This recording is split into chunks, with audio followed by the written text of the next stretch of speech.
ಯೋ guys, ಎಲ್ಲರೂ ಹೇಗಿದ್ದೀರಾ? ಎಲ್ಲರೂ ಚೆನ್ನಾಗಿರ್ತೀರಾ ಅಂತ ನಾನು ಬಿಲೀವ್ ಮಾಡ್ತೀನಿ. ಎಲ್ಲಿ ತುಂಬ ಜನ ಕಮೆಂಟ್ ಮಾಡೋದನ್ನೇ ಸ್ಟಾಪ್ ಮಾಡಿಬಿಟ್ಟಿದ್ದೀರಾ. ಕಮೆಂಟ್ ಮಾಡಿ, ನಾನು ನೋಡ್ತಾ ಇದ್ದೀನಿ ಎಲ್ಲವನ್ನು. ಓಕೆ, ಸೊ ಇವತ್ತು ನಾವು ನೋಡೋ ಮೂವಿ ಯಾವುದು ಅಂದರೆ ಶ್ಯಾಮ್ ಸಿಂಗ್ ರಾಯ್ ಅನ್ನೋ ತೆಲುಗು ಮೂವಿನೇ ಈ ವಿಡಿಯೋದಲ್ಲಿ ನಾವು ನೋಡೋಕ್ಕೂ ಮುಂಚೆ ನೀವು ನಮ್ಮ ಚಾನಲ್ಗೆ ಹೊಸಬರಾಗಿದ್ದರೆ ಇನ್ನು ನಮ್ಮ ಚಾನಲ್ನ ಸಬ್ಸ್ಕ್ರೈಬ್ ಮಾಡಿಲ್ಲ ಅಂದರೆ ಸಬ್ಸ್ಕ್ರೈಬ್ ಮಾಡದೇ ಇರೋರು ಸಬ್ಸ್ಕ್ರೈಬ್ ಮಾಡ್ಕೊಳ್ಳಿ, ಮರ್ಯಾದೆ ಬೆಲ್ ಐಕಾನ್ನ ಪ್ರೆಸ್ ಮಾಡಿ. ನೀವು ಮಾಡೋ ಸಬ್ಸ್ಕ್ರಿಪ್ಷನ್, ಶೇರ್, ಲೈಕ್, ಕಮೆಂಟ್ಸೇ ನಮಗೆ ಮೋಟಿವೇಶನಲ್ ಆಗಿರುತ್ತೆ. ಫಾಲೋ ಮಾಡದೇ ಇರೋರು ಫಾಲೋ ಮಾಡ್ಕೊಳ್ಳಿ. ಸರಿ, ಓಕೆ, ಇವಾಗ ಕತೆ ಒಳಗಡೆ ಹೋಗೋಣ.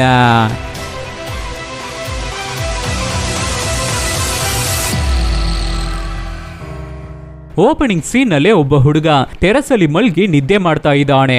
ಇವನೇ ಈ ಕಥೆಯ ಹೀರೋ ನಾಣಿ. ನಮ್ಮ ನಾಣಿ ಫಿಲ್ಮ್ ಡೈರೆಕ್ಟರ್ ಆಗ್ಬೇಕು ಅಂತ ಒಬ್ಬ ಪ್ರೊಡ್ಯೂಸರ್ ನ ಅಪ್ರೋಚ್ ಮಾಡಿದ್ದಾನೆ.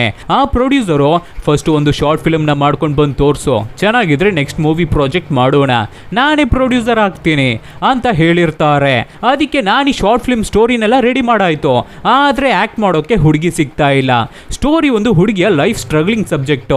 ಸೊ ಅದಕ್ಕೆ ಪರ್ಫೆಕ್ಟ್ ಹುಡುಗಿ ಬೇಕು ಅಂತ ನಾನಿ ಅವನ ಫ್ರೆಂಡ್ ಅವನ ಕಾಫಿ ಶಾಪ್ ಅಲ್ಲಿ ಹೀರೋಯಿನ್ ಆಡಿಷನ್ ಮಾಡ್ತಾ ಇರ್ತಾನೆ. ತುಂಬಾ ಹುಡುಗಿರು ಬಂದು ಆಡಿಷನ್ ಕೊಡ್ತಾರೆ. ಆದ್ರೆ ಒಬ್ಬರನ್ನು ನಾನಿಗೆ ಇಷ್ಟ ಆಗಲಿಲ್ಲ. ಆಡಿಷನ್ ಎಲ್ಲ ಮುಗ್ದಾದ ಮೇಲೆ ಕೆಳಗಡೆ ಬಂದ್ರೆ ಅಲ್ಲಿ ಒಂದು ಹುಡುಗಿ ದಮ್ ಹೊಡ್ಕೊಂಡು ನಿಂತಿದ್ದಾಳೆ. ನೋಡೋಕೆ ಚೆನ್ನಾಗಿದ್ದಾಳೆ, ಪ್ಲಸ್ ಸ್ಟೈಲಿಶ್ ಆಗಿದ್ದಾಳೆ. ಸೊ ನಾನಿ ಆ ಹುಡುಗಿ ದಮ್ ಹೊಡಿತಾ ಇರೋದನ್ನ ಫೋಟೋ ತಗೊಂಡು ಇಟ್ಕೋತಾನೆ. ಆಮೇಲೆ ಆ ಹುಡುಗಿ ಹೊರಡ್ಬೇಕಾದ್ರೆ ನಮ್ಮ ನಾನಿ ಓಡಿ ಹೋಗಿ ಆ ಹುಡುಗಿನ ಅವನ ಶಾರ್ಟ್ ಫಿಲಿಮ್ ಅಲ್ಲಿ ಆಕ್ಟ್ ಮಾಡೋಕೆ ಹೇಳಿ ಅಪ್ರೋಚ್ ಮಾಡ್ತಾನೆ. ಅದಕ್ಕೆ ಆ ಹುಡುಗಿ ಕೀರ್ತಿ, ವಾಟ್, ನಾನು ಸಿನಿಮಾನೇ ನೋಡಲ್ಲ, ನನಗೆ ಅದು ಇಷ್ಟನೇ ಇಲ್ಲ, ನಾನು ಆಕ್ಟ್ ಮಾಡೋದಾ? ನೋ ವೇ, ನೋ ಚಾನ್ಸ್ ಅನ್ಬಿಟ್ಟು ಅವಳ ಡ್ಯೂಕ್ ಬೈಕ್ ನ ಸ್ಟಾರ್ಟ್ ಮಾಡಿ ಅಲ್ಲಿಂದ ಹೊರಟೋಗ್ಬಿಡ್ತಾಳೆ ಕೀರ್ತಿ. ಅದಕ್ಕೆ ನಾನು ಅವನ ಫ್ರೆಂಡ್ ನ ಕರ್ಕೊಂಡು ಆ ಹುಡುಗಿ ಹಿಂದೆನೆ ಫಾಲೋ ಮಾಡ್ಕೊಂಡು ಹೋಗ್ತಾನೆ. ಅಲ್ಲಿಗೆ ಹೋದ್ರೆ ಕೀರ್ತಿ ಅವರ ತಂದೆಗೆ ಸಿನಿಮಾ ಅಂದ್ರೆ, ಮೂವೀಸ್ ಅಂದ್ರೆ ತುಂಬಾ ಇಂಟ್ರೆಸ್ಟ್ ಅನ್ಸುತ್ತೆ. ಸೊ ತಂದೆ ಮಗಳು ಆಕ್ಟ್ ಮಾಡೋದಕ್ಕೆ ಪರ್ಮಿಷನ್ ಕೊಡ್ತಾರೆ, ಪ್ಲಸ್ ಮಗಳನ್ನ ಅವರೇ ಕನ್ವಿನ್ಸ್ ಮಾಡ್ತಾರೆ. ಆದ್ರೆ ಕೀರ್ತಿ ಆಗೋದೇ ಇಲ್ಲ ಅಂತ ಹಠ ಮಾಡ್ತಾ ಇದ್ದಾಳೆ. ಅದಕ್ಕೆ ನಾನು ಕೀರ್ತಿ ಹತ್ರ ಸೈಲೆಂಟ್ ಆಗಿ ಅವಳು ದಮ್ ಹೊಡಿತಾ ಇದ್ದ ಫೋಟೋನು ತೋರಿಸಿ, ನಿಮ್ ತಂದೆಗೆ ನೀನು ದಮ್ ಹೊಡಿತಾ ಇದೀಯ ಅಂತ ಹೇಳ್ಬಿಡ್ತೀನಿ ಅಂತ ಬ್ಲಾಕ್ ಮೇಲ್ ಮಾಡ್ಬೇಕಾದ್ರೆ ಹುಡುಗಿನು ಸರಿ ಅಂತ ಆಕ್ಟ್ ಮಾಡೋಕೆ ಒಪ್ಕೋತಾಳೆ. ಸೊ ಶೂಟಿಂಗು ಸ್ಟಾರ್ಟ್ ಆಗುತ್ತೆ. ಡಿಫ್ರೆಂಟ್ ಪ್ಲೇಸ್ ಅಲ್ಲಿ ಡಿಫ್ರೆಂಟ್ ಆಂಗಲ್ ಅಲ್ಲಿ ಲೋ ಬಡ್ಜೆಟ್ ಅಲ್ಲಿ ಶೂಟಿಂಗ್ ಮಾಡ್ತಾ ಇದ್ದಾರೆ. ಹಾಗೆ ಒಂದು ದಿನ ಶೂಟಿಂಗ್ ಮಾಡ್ತಾ ಇರ್ಬೇಕಾದ್ರೆ ಕೆಲವೊಂದು ಪೊರ್ಕಿ ಹುಡುಗರು ಕೀರ್ತಿ ಹತ್ರ ಮಿಸ್ಬಿಹೇವ್ ಮಾಡ್ತಾರೆ. ಅದನ್ನ ನೋಡಿದ ನಾನಿ ಸಿಕ್ಕಾಪಟ್ಟೆ ಟೆನ್ಷನ್ ಆಗಿ ಆ ಹುಡುಗರ ಜೊತೆ ಫೈಟ್ ಮಾಡ್ತಾನೆ. ಆವಾಗ ಸಡನ್ ಆಗಿ ಅವನ ಕಿವಿಯಿಂದ ಬ್ಲಡ್ ಬರ್ತಾ ಇದೆ. ತಲೆ ಒಳಗಡೆ ಏನೇನೋ ವಾಯ್ಸ್ ಗಳು ಕೇಳ್ತಾ ಇರುತ್ತೆ. ಆಮೇಲೆ ಹೇಗೋ ಫೈಟ್ ಸ್ಟಾಪ್ ಆಗುತ್ತೆ. ಕೀರ್ತಿಗಾಗಿ ನಾನಿ ಫೈಟ್ ಮಾಡಿದ್ರಿಂದ ಕೀರ್ತಿಗೆ ನಾನಿ ಮೇಲೆ ಕ್ರಶ್ ಆಗ್ಬಿಡುತ್ತೆ. ಆಮೇಲೆ ಶೂಟಿಂಗು ಮುಗೀತು. ಸೊ ಆ ಶಾರ್ಟ್ ಫಿಲ್ಮ್ ನ ಪ್ರೊಡ್ಯೂಸರ್ ಗೆ ಹಾಕಿ ತೋರಿಸಬೇಕಾದ್ರೆ ಆ ಪ್ರೊಡ್ಯೂಸರ್, ಏನಪ್ಪ ಶಾರ್ಟ್ ಫಿಲ್ಮ್ ಇಷ್ಟು ಚೆನ್ನಾಗಿ ಮಾಡಿದ್ಯಾ, ಹಾಗಾದ್ರೆ ಮೂವಿನ ಖಂಡಿತ ನೀನು ಸೂಪರ್ ಆಗಿ ಮಾಡ್ತೀಯಾ, ಸರಿ ನೀನು ಸ್ಕ್ರಿಪ್ಟ್ ರೆಡಿ ಮಾಡ್ಕೊಂಡು ಬಂದು ನನ್ನ ಆಫೀಸಲ್ಲಿ ನೋಡು, ನೆಕ್ಸ್ಟ್ ವೀಕೆ ಅಗ್ರಿಮೆಂಟ್ ಹಾಕೊಂಡು ಅಡ್ವಾನ್ಸ್ ತಗೋಬಿಡು ಅಂತ ಹೇಳಿ ಕಳಿಸ್ತಾರೆ ಪ್ರೊಡ್ಯೂಸರ್. ಅದಕ್ಕೆ ನಾನಿನು ಮನೆಗೆ ಬಂದು ಹಗಲು ರಾತ್ರಿ ಅಂತ ಯೋಚನೆ ಮಾಡ್ತಾ ಇದ್ದಾನೆ. ಆದ್ರೆ ಯಾವುದೇ ಕಥೆನೂ ಫ್ಲಾಶ್ ಆಗ್ತಾನೆ ಇಲ್ಲ. ಅದಕ್ಕೆ ಅವತ್ತು ನೈಟು ಒಂದು 90 ಹಾಕ್ಬಿಟ್ಟು ಸ್ಕ್ರಿಪ್ಟ್ ಬರೆಯೋಕೆ ಕೂತ್ಕೋತಾನೆ ನಾನಿ. ಆವಾಗ ಮತ್ತೆ ಅವನ ಕಿವಿಯಿಂದ ರಕ್ತ ಬರುತ್ತೆ. ಹಾಗೆ ನಾನಿ ರೈಟ್ ಹ್ಯಾಂಡ್ ಇಂದ ಲೆಫ್ಟ್ ಹ್ಯಾಂಡ್ ಗೆ ಚೇಂಜ್ ಆಗ್ತಾ ಇದ್ದಾನೆ. ಸೊ ಬೆಳಿಗ್ಗೆ ಆಗೋಷ್ಟರಲ್ಲಿ ಕ್ಲೈಮ್ಯಾಕ್ಸ್ ಜೊತೆಗೆ ಫುಲ್ ಸ್ಕ್ರಿಪ್ಟ್ ನು ರೆಡಿ ಮಾಡಿಬಿಡ್ತಾನೆ ನಾನಿ. ನೆಕ್ಸ್ಟ್ ದಿನ ಪ್ರೊಡ್ಯೂಸರು ನಾನಿಗೆ ಫೋನ್ ಮಾಡಿ, ನಾನು ಸ್ವಲ್ಪ ಕೆಲಸವಾಗಿ ಡೆಲ್ಲಿವರೆಗೂ ಹೋಗ್ತಾ ಇದ್ದೀನಿ ಕಣಪ್ಪ, ನಾಳೆ ಬೆಳಿಗ್ಗೆನೆ ನೀನು ಸ್ಕ್ರಿಪ್ಟ್ನ ತಂದು ತೋರಿಸಿದ್ರೆ ನೋಡ್ಬೋದು ಅಂತ ಹೇಳಬೇಕಾದ್ರೆ ಸರಿ ಅಂತ ನಾನಿನ್ನು ನೆಕ್ಸ್ಟ್ ದಿನಾನೇ ಅದೇ ಥರ ಸ್ಕ್ರಿಪ್ಟ್ನ ತಗೊಂಡು ಹೋಗಿ ಪ್ರೊಡ್ಯೂಸರ್ ಹತ್ರ ತೋರಿಸ್ತಾನೆ. ಪ್ರೊಡ್ಯೂಸರು ಸ್ಕ್ರಿಪ್ಟ್ನ ಓದ್ಬಿಟ್ಟು, ಸ್ಟೋರಿ ಸೂಪರ್ ಆಗಿದೆ ಕಣಪ್ಪ, ನಾನೇ ಶಾಕ್ ಆಗ್ಬಿಟ್ಟೆ, ಖಂಡಿತ ಈ ಮೂವಿ ಪ್ರಾಜೆಕ್ಟ್ ನ ನಾವು ಮಾಡೋಣ ಅಂತ ನಾನಿಗೆ ಅಡ್ವಾನ್ಸ್ ಕೊಡ್ತಾರೆ ಪ್ರೊಡ್ಯೂಸರ್. ಅದಕ್ಕೆ ಅವತ್ತು ರಾತ್ರಿ ನಾನಿ ಅವನ ಫ್ರೆಂಡ್ಸ್ಗೆ ಹೇಳ್ಕೊಂಡು ಎಲ್ಲರಿಗೂ ಪಾರ್ಟಿ ಕೊಡ್ತಾನೆ. ಆಬ್ವಿಯಸ್ಲಿ ಕೀರ್ತಿಗೂ ಪಾರ್ಟಿ ಕೊಡ್ತಾನೆ. ಆವಾಗ ಕೀರ್ತಿ ನಾನಿಗೆ ಒಂದು ಶರ್ಟ್ ನ ಗಿಫ್ಟ್ ಆಗಿ ಕೊಟ್ಬಿಟ್ಟು, ನಿನ್ನ ಅಪ್ಕಮಿಂಗ್ ಮೂವಿ ಸಕ್ಸಸ್ ಆದ್ರೆ ಆ ಸಕ್ಸಸ್ ಮೀಟ್ ಅಲ್ಲಿ ಈ ಶರ್ಟ್ ನ ಹಾಕೋ, ನೋಡೋಣ ಅಲ್ಲಿವರೆಗೂ ನನ್ನ ನೆನಪು ನಿನ್ಗೆ ಇರುತ್ತಾ ಅಂತ ಹೇಳ್ತಾಳೆ ಕೀರ್ತಿ. ಆಮೇಲೆ ಪಾರ್ಟಿನ ಮುಗ್ದು ಕೀರ್ತಿ ರಿಟರ್ನ್ ಮನೆಗೆ ಹೋಗ್ಬೇಕಾದ್ರೆ ನಾನಿ ಮತ್ತೆ ಕೀರ್ತಿ ಮಧ್ಯ ಬೆಂಕಿ ಹತ್ಕೋಬಿಡುತ್ತೆ. ಸೊ ಇಬ್ಬರು ಹಾರ್ಡ್ ಆಗಿ ರೊಮ್ಯಾನ್ಸ್ ಮಾಡ್ತಾ ಇರ್ತಾರೆ. ಆವಾಗ ಸಡನ್ ಆಗಿ ನಾನಿ ಕೀರ್ತಿ ಕಿವಿಯಲ್ಲಿ ರೋಸಿ ಅಂತ ಹೇಳ್ತಾನೆ. ಅದಕ್ಕೆ ಕೀರ್ತಿ ಟೆನ್ಷನ್ ಆಗಿ, ಯಾರವಳು ರೋಸಿ, ಛೀ ನಿಮ್ ಹುಡುಗರ ಬುದ್ಧಿನೇ ಇಷ್ಟೇ ಕಣ್ರೋ, ಒಂದು ಹುಡುಗಿನ ಲವ್ ಮಾಡ್ತಾ ಇರ್ಬೇಕಾದ್ರೇನೆ ಇನ್ನೊಂದು ಹುಡುಗಿ ಜೊತೆ ರಿಲೇಶನ್ಶಿಪ್ ಅಲ್ಲಿ ಇರ್ತೀರಾ, ಏನ್ ಹುಡುಗರು ನೀವೆಲ್ಲ, ಅದು ಇದು ಅಂತ ಕೆಟ್ಟದಾಗಿ ಬೈತಾಳೆ. ನಾನಿ ಎಷ್ಟೋ ಸಮಾಧಾನ ಮಾಡೋಕೆ ಟ್ರೈ ಮಾಡ್ತಾನೆ. ಹೇಳ್ತಾನೆ, ರೋಸಿನ ನನಗೆ ಆ ತರ ಯಾರು ಗೊತ್ತಿಲ್ಲ ಕೀರ್ತಿ ಅಂತ ಹೇಳಿದ್ರು. ಕೀರ್ತಿ ಕೇಳ್ತಾನೆ ಇಲ್ಲ, ಅಲ್ಲಿಂದ ಕೋಪ ಮಾಡ್ಕೊಂಡು ಹೋಗ್ಬಿಡ್ತಾಳೆ, ಅಂದ್ರೆ ಬ್ರೇಕಪ್ ಮಾಡ್ಕೊಂಡು ಹೋಗ್ಬಿಡ್ತಾಳೆ. ಆಮೇಲೆ ನಾನಿನೇ ಕನ್ಫ್ಯೂಸ್ ಆಗ್ಬಿಟ್ಟು ಅವನ ಫ್ರೆಂಡ್ಸ್ ಹತ್ರ ರೋಸಿ ಯಾರು ಮಚ್ಚ ನಿಮಗೆ ಗೊತ್ತಾ ಅಂತ ಕೇಳಬೇಕಾದ್ರೆ ಅವ್ರುಗಳಿಗೂ ಗೊತ್ತಿಲ್ಲ ರೋಸಿ ಯಾರು ಅಂತ. ಅದಕ್ಕೆ ನಾನಿ ಆ ಟಾಪಿಕ್ನ ಫ್ರೀಯಾಗಿ ಬಿಟ್ಬಿಟ್ಟು ಮೂವಿ ಮೇಕಿಂಗ್ ಅಲ್ಲಿ ಕಾನ್ಸಂಟ್ರೇಟ್ ಮಾಡ್ತಾನೆ. ಮೂವಿ ಶೂಟಿಂಗು ಸ್ಟಾರ್ಟ್ ಆಗುತ್ತೆ, ಎಲ್ಲ ಚೆನ್ನಾಗಿ ಹೋಗ್ತಾ ಇದೆ. ಸೊ ಫುಲ್ ಮೂವಿ ಶೂಟಿಂಗ್ ಮುಗ್ದು ಥಿಯೇಟರ್ ಅಲ್ಲಿ ಮೂವಿನೂ ರಿಲೀಸ್ ಆಗುತ್ತೆ. ಸಖತ್ ಹಿಟ್ ಆಗುತ್ತೆ ಮೂವಿ. ಅಷ್ಟಿಷ್ಟಲ್ಲ, ಇಂಡಿಯಾ ಲೆವೆಲ್ಗೆ ಫೇಮಸ್ ಆಗುತ್ತೆ ಆ ಮೂವಿ. ಪ್ರೊಡ್ಯೂಸರ್ಗೆ ಫುಲ್ ಖುಷಿ, ಫ್ರೆಂಡ್ಸ್ ಸರ್ಕಲ್ ಎಲ್ಲರೂ ಫುಲ್ ಖುಷಿ ಆಗ್ಬಿಡ್ತಾರೆ. ಆವಾಗ ಪ್ರೊಡ್ಯೂಸರು ನಿನ್ನ ಮೂವಿ ಚೆನ್ನಾಗಿರೋದ್ರಿಂದ ಈ ಮೂವಿನ ಬಾಲಿವುಡ್ ಅಲ್ಲಿ ರೀಮೇಕ್ ಮಾಡಬೇಕು ಅಂತ ಒಂದು ಕಂಪನಿ ಅಪ್ರೋಚ್ ಮಾಡ್ತಾ ಇದ್ದಾರೆ ಕಣಪ್ಪ, ಅಂದ್ರೆ ಹಿಂದಿಯಲ್ಲೂ ನೀನೇ ಡೈರೆಕ್ಟ್ ಮಾಡಬೇಕು ಅಂತ ಕೇಳ್ತಾ ಇದ್ದಾರೆ. ಸೊ ಡೆಲ್ಲಿಯಲ್ಲಿ ಮೀಟಿಂಗ್ ಇದೆ, ಅಟೆಂಡ್ ಮಾಡು ಅನ್ಬೇಕಾದ್ರೆ ಸೊ ತಕ್ಷಣ ನಾನಿನು ಹೊರಟು ಡೆಲ್ಲಿಗೆ ಹೋಗ್ತಾನೆ. ಅಲ್ಲಿ ಪ್ರೆಸ್ ಕಾನ್ಫರೆನ್ಸ್ ನಡೀತಾ ಇದೆ. ಅದರಲ್ಲಿ ಆ ಬಾಲಿವುಡ್ ಕಂಪನಿ ಮ್ಯಾನೇಜರ್ ನಾನಿ ಒಬ್ಬ ಮಾರ್ವಲಸ್ ಡೈರೆಕ್ಟರ್, ಸೊ ನಾನಿ ಜೊತೆ ಹಿಂದಿಯಲ್ಲಿ ಕಂಟಿನ್ಯೂಸ್ ಆಗಿ 3 ಪ್ರಾಜೆಕ್ಟ್ ನಾವು ಮಾಡ್ತಾ ಇದೀವಿ ಅಂತ ಅನೌನ್ಸ್ ಮಾಡ್ತಾ ಇರ್ಬೇಕಾದ್ರೆ ಸಡನ್ ಆಗಿ ಅಲ್ಲಿಗೆ ಪೊಲೀಸರ್ಸ್ ಬಂದು ನಾನಿನ ಅರೆಸ್ಟ್ ಮಾಡ್ತಾ ಇದ್ದಾರೆ. ಯಾಕೆ ಅಂತ ಕೇಳಿದ್ರೆ ನಾನಿ ಇವಾಗ ಡೈರೆಕ್ಟ್ ಮಾಡಿರೋ ಸ್ಟೋರಿ ಆಲ್ರೆಡಿ ಬೆಂಗಾಲಿ ಬುಕ್ ಅಲ್ಲಿ 25 ವರ್ಷಕ್ಕೆ ಮುಂಚೆನೆ ಬಂದ್ಬಿಡ್ತಂತೆ. ಅದನ್ನ ನೋಡಿನೇ ನಾನಿ ಈ ಫುಲ್ ಸಿನಿಮಾನ ಕಾಪಿ ಹೊಡೆದಿರೋದಂತೆ ಅಂತ ಕಾಪಿರೈಟ್ ಆಕ್ಟ್ ಪ್ರಕಾರ ನಾನಿನ ಅರೆಸ್ಟ್ ಮಾಡಿ ಕರ್ಕೊಂಡು ಹೋಗ್ತಾ ಇದ್ದಾರೆ ಪೊಲೀಸು. ಈ ಇನ್ಸಿಡೆಂಟ್ ಪ್ರೆಸ್ ಕಾನ್ಫರೆನ್ಸ್ ಮುಂದೆನೆ ನಡೆದಿದ್ರಿಂದ ಎಲ್ಲ ನ್ಯೂಸ್ ಚಾನೆಲ್ಸ್ ನಲ್ಲೂ ಪೇಪರ್ಸ್ ನಲ್ಲೂ ಬರುತ್ತೆ. ಸೊ ಪ್ರೊಡ್ಯೂಸರು, ಫ್ರೆಂಡ್ಸು, ಕೀರ್ತಿ ಎಲ್ಲರಿಗೂ ಈ ವಿಷಯ ಗೊತ್ತಾಗುತ್ತೆ. ಆಕ್ಚುಲಿ ಹೀರೋಯಿನ್ ಕೀರ್ತಿ ಇವಾಗ ಡೆಲ್ಲಿಯಲ್ಲೇ ಇರೋದು. ಅಲ್ಲಿ ಅವಳು ಸೈಕೋಟಿಸ್ಟ್ ಎಜುಕೇಶನ್ ಮಾಡ್ತಾ ಇದ್ದಾಳೆ. ಸೊ ಡೈರೆಕ್ಟ್ ನಾನಿನ ನೋಡೋಕೆ ಸ್ಟೇಷನ್ಗೆ ಹೋಗ್ತಾಳೆ. ಆವಾಗ ನಾನಿ ಫ್ರೆಂಡು ಅಲ್ಲಿಗೆ ಬರ್ತಾನೆ. ನಾನಿನ ನೋಡೋಕೆ ಆಗುತ್ತೆ ಅಷ್ಟೇ, ಆದ್ರೆ ಅವನ ಜೊತೆ ಮಾತಾಡೋಕೆ ಆಗಲ್ಲ. ಆವಾಗ ಫ್ರೆಂಡು ಖಂಡಿತ ನಾನಿ ಕಾಪಿ ಹೊಡೆದಿಲ್ಲ, ಬೆಂಗಾಲಿ ಎಲ್ಲಿಂದ ಅವನಿಗೆ ಗೊತ್ತು, ಮತ್ತೆ ಎಲ್ಲಿಂದ ಅವನು ಕಾಪಿ ಮಾಡಿರೋಕೆ ಸಾಧ್ಯ ಅಂತ ಕೀರ್ತಿ ಜೊತೆ ಮಾತಾಡಬೇಕಾದ್ರೆ ಅದಕ್ಕೆ ಕೀರ್ತಿ ಸರಿ ಓಕೆ, ನನ್ನ ಕಸಿನ್ ಒಬ್ಬಳು ಲಾಯರ್ ಆಗಿದ್ದಾಳೆ, ಅವಳನ್ನ ಈ ಕೇಸ್ನ ತಗೊಳ್ಳೋಕೆ ಹೇಳೋಣ ಅನ್ಬೇಕಾದ್ರೆ ಅದೇ ತರ ಕಸಿನ್ ಪದ್ಮಾವತಿನ ಮೀಟ್ ಮಾಡಿ ನಾನಿ ಕೇಸ್ನ ವಾದ ಮಾಡೋಕೆ ಹೇಳ್ತಾರೆ. ಅದಕ್ಕೆ ಪದ್ಮಾವತಿನೂ ಸರಿ ಆಯ್ತು, ಫಸ್ಟ್ ನಾನು ವಿಕ್ಟಿಮ್ ಜೊತೆ ಮಾತಾಡಬೇಕು ಅಂತ ಹೇಳ್ಬಿಟ್ಟು ಅವಳು ಆ ಕೇಸಿಗೆ ಬೇಕಾಗಿರೋ ಎಲ್ಲ ಡೀಟೇಲ್ಸ್ನು ಕಲೆಕ್ಟ್ ಮಾಡ್ಕೊಂಡು ನಾನಿನ ಹೋಗಿ ಸ್ಟೇಷನ್ ಅಲ್ಲಿ ಮೀಟ್ ಮಾಡ್ತಾಳೆ. ನೋಡಿ ನಾನಿ, ಇದು ನಿಮ್ಮ ಫಿಲ್ಮ್ ಸ್ಕ್ರಿಪ್ಟ್, ಇದು ನೀವು ಕಾಪಿ ಮಾಡಿರೋ ಬೆಂಗಾಲಿ ನಾವೆಲ್, 2 ಸ್ಟೋರಿನೂ ಡಿಟ್ಟೋ ಇದೆಯಲ್ಲ, ಕಾಪಿ ಹೊಡೆಯೋಕೆ ಕೂಡ ನಿಮಗೆ ಬರಲ್ವಾ? ಕ್ಯಾರೆಕ್ಟರ್ಸ್ ಹೆಸರುಗಳನ್ನ ಕೂಡ ಚೇಂಜ್ ಮಾಡದೆ ಹಾಗೆ ಡಿಟ್ಟೋ ಕಾಪಿ ಮಾಡಿಟ್ಟಿದ್ದೀರಲ್ಲ ಅಂತ ಕೇಳಬೇಕಾದ್ರೆ ಅದಕ್ಕೆ ನಾನಿ ಕಾಪಿನ ನಾನಾ, ನೋ ವೇ, ನೋ ಚಾನ್ಸ್, ಇದು ನನ್ನ ಓನ್ ಸ್ಕ್ರಿಪ್ಟು, ನಾನೇ ಓನ್ ಆಗಿ ಬರ್ದಿದ್ದು ಅಂತ ಹೇಳ್ಬೇಕಾದ್ರೆ ಅದಕ್ಕೆ ಲಾಯರ್ ಪದ್ಮಾವತಿ ಇಲ್ಲ ನಾನಿ, 2 ಡಿಟ್ಟೋ ಇದೆ, ಇದು ಖಂಡಿತ ಕಾಪಿನೇ, ನಾನು ಇಲ್ಲ ಅಂತ ಕೋರ್ಟಲ್ಲಿ ವಾದ ಮಾಡೋಕೆ ಒಂದು ಕ್ಲೂ ಕೂಡ ಸಿಗ್ತಾ ಇಲ್ಲ, ಬೆಟರ್ ನೀವು ಹೌದು ಕಾಪಿ ಮಾಡ್ದೆ ಅಂತ ಒಪ್ಕೋಬಿಡಿ, ಆವಾಗ ಜಾಮೀನಾದ್ರೂ ಸಿಗುತ್ತೆ, ಆಮೇಲೆ ಮುಂದೆ ನೋಡ್ಕೊಳ್ಳೋಣ ಅಂತ ಹೇಳಿದ್ರೆ ನಾನಿ ಇಲ್ವೇ ಇಲ್ಲ, ಇದು ನನ್ನ ಓನ್ ಸ್ಕ್ರಿಪ್ಟ್ ಅಂತ ಬೈತಾನೆ. ಅದಕ್ಕೆ ಪದ್ಮಾವತಿ ಕೋಪ ಮಾಡ್ಕೊಂಡು ಹೊರಗಡೆ ಬಂದ್ಬಿಡ್ತಾಳೆ. ಕೀರ್ತಿ ಮತ್ತೆ ಫ್ರೆಂಡು ಏನಾಯ್ತು ಅಂತ ಕೇಳಿದ್ರೆ ಅವನು ಒಪ್ಕೋತಾನೆ ಇಲ್ಲ, ನನಗೆ ಕೆಟ್ಟದಾಗಿ ಬೈತಾ ಇದ್ದಾನೆ, ಈ ಕೇಸ್ನ ನಾನು ವಾದ ಮಾಡಲ್ಲ ಅಂತ ಪದ್ದು ಹೇಳ್ಬೇಕಾದ್ರೆ ಅದಕ್ಕೆ ಕೀರ್ತಿ ಮತ್ತೆ ಫ್ರೆಂಡು ಅವಳನ್ನ ಕನ್ವಿನ್ಸ್ ಮಾಡ್ತಾರೆ. ಸೊ ಸರಿ ಮುಂದೆ ಏನಾಗುತ್ತೆ ನೋಡೋಣ ಅಂತ ಪದ್ದುನು ಒಪ್ಕೋತಾಳೆ. ಕೋರ್ಟ್ ಅಲ್ಲಿ ಹಿಯರಿಂಗು ಸ್ಟಾರ್ಟ್ ಆಗುತ್ತೆ. ನಾನಿ ಅನ್ನೋರು ಸಿಂಗ್ ರಾಯ್ ಅನ್ನೋ ಬೆಂಗಾಲಿ ಕಂಪನಿ ನಾವೆಲ್ಸ್ ನ ಡಿಟ್ಟೋ ಕಾಪಿ ಮಾಡಿ ಮೂವಿ ಮಾಡಿದ್ದಾರೆ. ಅವರ ನೆಕ್ಸ್ಟ್ ಪ್ರಾಜೆಕ್ಟ್ಸ್ ಕೂಡ ಸಿಂಗ್ ರಾಯ್ ನಾವೆಲ್ಸ್ ನ ಸ್ಟೋರಿಗಳಾಗೇ ಇದೆ ಅಂತ ಆಪೋಸಿಟ್ ಲಾಯರ್ ವಾದ ಮಾಡಬೇಕಾದ್ರೆ ಅದಕ್ಕೆ ನಾನಿ ಇಲ್ಲ, ಇದು ನನ್ನ ಓನ್ ಸ್ಕ್ರಿಪ್ಟ್, ಇವೆಲ್ಲ ನನ್ನ ಓನ್ ಸ್ಟೋರಿ, ಬೇಕಾಗಿದ್ರೆ ನನ್ನ ಲೈ ಡಿಟೆಕ್ಟರ್ ಟೆಸ್ಟ್ಗೆ ಒಳಪಡಿಸಿ ಚೆಕ್ ಮಾಡಿ ನೋಡಿ ಅನ್ಬೇಕಾದ್ರೆ ಅದೇ ತರ ಲೈ ಡಿಟೆಕ್ಟರ್ ಟೆಸ್ಟ್ ಮಾಡಿ ನೋಡ್ತಾರೆ. ನಾನಿ ಹೇಳೋದೇ ನಿಜ ಅಂತ ರಿಸಲ್ಟ್ ಬರುತ್ತೆ. ಅದಕ್ಕೆ ಆಪೋಸಿಟ್ ಲಾಯರ್ ಈ ಲೈ ಡಿಟೆಕ್ಟರ್ ಟೆಸ್ಟ್ನೆಲ್ಲ ನಾವು ನಂಬಲ್ಲ, ಏನಾದ್ರೂ ಎವಿಡೆನ್ಸ್ ನ ಸಬ್ಮಿಟ್ ಮಾಡೋಕೆ ಹೇಳಿ, ಪ್ರೂವ್ ಮಾಡೋಕೆ ಹೇಳಿ ಅನ್ಬೇಕಾದ್ರೆ ಅದಕ್ಕೆ ಜಡ್ಜು 3 days ಟೈಮ್ ಕೊಡ್ತೀನಿ, ಅಷ್ಟರಲ್ಲಿ ನಾನಿ ಕಡೆ ಏನು ತಪ್ಪಿಲ್ಲ ಅನ್ನೋದನ್ನ ಪ್ರೂವ್ ಮಾಡೋ ತರ ಅವರು ಹೇಳೋದೇ ನಿಜ ಅನ್ನೋದಕ್ಕೆ ಎವಿಡೆನ್ಸ್ ನ ಸಬ್ಮಿಟ್ ಮಾಡಿ ಅಂತ ಆರ್ಡರ್ ಮಾಡ್ತಾರೆ ಜಡ್ಜ್. ಆವತ್ತು ರಾತ್ರಿ ನಾನಿ, ಕೀರ್ತಿ, ಪದ್ಮಾವತಿ ಫ್ರೆಂಡು ಎಲ್ಲರೂ ಡಿಸ್ಕಸ್ ಮಾಡ್ತಾ ಇರ್ಬೇಕಾದ್ರೆ ಆವಾಗ ಸಡನ್ ಆಗಿ ನಾನಿ ಫ್ರೀಸ್ ಆಗ್ತಾನೆ. ಅವನ ಕಿವಿಯಿಂದ ರಕ್ತ ಬರುತ್ತೆ. ಅದನ್ನ ನೋಡಿ ಕೀರ್ತಿ ಶಾಕ್ ಆಗ್ಬೇಕಾದ್ರೆ ಅದಕ್ಕೆ ಫ್ರೆಂಡು ಹೀಗೆ ಕೀರ್ತಿ ಸಡನ್ ಆಗಿ ಫ್ರೀಸ್ ಆಗ್ಬಿಡ್ತಾನೆ. ಆವಾಗ ಅವನ ಕಿವಿಯಿಂದ ಬ್ಲಡ್ ಬರುತ್ತೆ. ಆ ಟೈಮಲ್ಲಿ ಅವನು ಏನ್ ಮಾಡ್ತಾ ಇರ್ತಾನೆ ಅಂತ ಅವನಿಗೆ ಗೊತ್ತಾಗೋದಿಲ್ಲ. ಆಮೇಲೆ ಸ್ವಲ್ಪ ಹೊತ್ತು ಬಿಟ್ಟು ನಾರ್ಮಲ್ ಆಗ್ತಾನೆ. ಅನ್ಬೇಕಾದ್ರೆ ಕೀರ್ತಿಗೆ ಏನೋ ಫ್ಲಾಶ್ ಆಗುತ್ತೆ. ಆಕ್ಚುಲಿ ಕೀರ್ತಿ ಒಂದು ಸೈಕಾಟಿಸ್ಟ್ ಸ್ಟೂಡೆಂಟ್ ಅಲ್ವಾ, ಅದಕ್ಕೆ ನಾಣಿ ಹತ್ರ ಇದಕ್ಕೂ ಮುಂಚೆ ಯಾವಾಗೆಲ್ಲ ಈ ತರ ಆಗಿದೆ ನಿನಗೆ ಅಂತ ಕೇಳ್ಬೇಕಾದ್ರೆ ಅದಕ್ಕೆ ನಾಣಿ ಅದೇ ಅವತ್ತು ಜಗಳ ಮಾಡ್ದೆ ಅಲ್ವಾ ಆವಾಗ, ಮತ್ತೆ ನಾವಿಬ್ರು ರೊಮ್ಯಾನ್ಸ್ ಮಾಡ್ಬೇಕಾದ್ರೆ ಒಂದ್ಸತಿ, ಮತ್ತೆ ಸ್ಕ್ರಿಪ್ಟ್ ಬರಿತಾ ಇದ್ದೆ ಆವಾಗ ಒಂದು ಸಲ ಕಿವಿಯಿಂದ ರಕ್ತ ಬಂತು ಅನ್ಬೇಕಾದ್ರೆ ಅದಕ್ಕೆ ಕೀರ್ತಿಗೆ ಕನ್ಫರ್ಮ್ ಆಗೋಯ್ತು ಸಮಥಿಂಗ್ ರಾಂಗ್ ವಿತ್ ನಾಣಿ. ಅದಕ್ಕೆ ಕೀರ್ತಿ ಅವಳ ಸೈಕಾಟಿಸ್ಟ್ ಲೆಕ್ಚರರ್ ಹತ್ರ ನಾಣಿನ ಕರ್ಕೊಂಡು ಹೋಗಿ ಟ್ರೀಟ್ಮೆಂಟ್ ಕೊಡ್ತಾಳೆ. ಆ ಲೆಕ್ಚರರು ನಾಣಿನ ಹಿಪ್ನೋಟೈಸ್ ಮಾಡಿ ಏನಾದ್ರೂ ತಿಳ್ಕೊಬೋದಾ ಅಂತ ಚೆಕ್ ಮಾಡ್ತಾರೆ. ನಾಣಿ, ಇವಾಗ ನಿಮಗೆ ವಯಸ್ಸು 20, ಆವಾಗ ನೀವು ಏನ್ ಮಾಡ್ತಾ ಇದ್ರಿ? ಓಕೆ, ಇವಾಗ ನಿಮಗೆ ವಯಸ್ಸು 10, ಇವಾಗ ನಿಮಗೆ ಏಜ್ 3. ಇನ್ನ ಹಿಂದೆ ಹೋಗೋಣ. ಇವಾಗ ಎಲ್ಲಿದ್ದೀರಾ ನೀವು? ಯಾವ ವರ್ಷ ಇದು?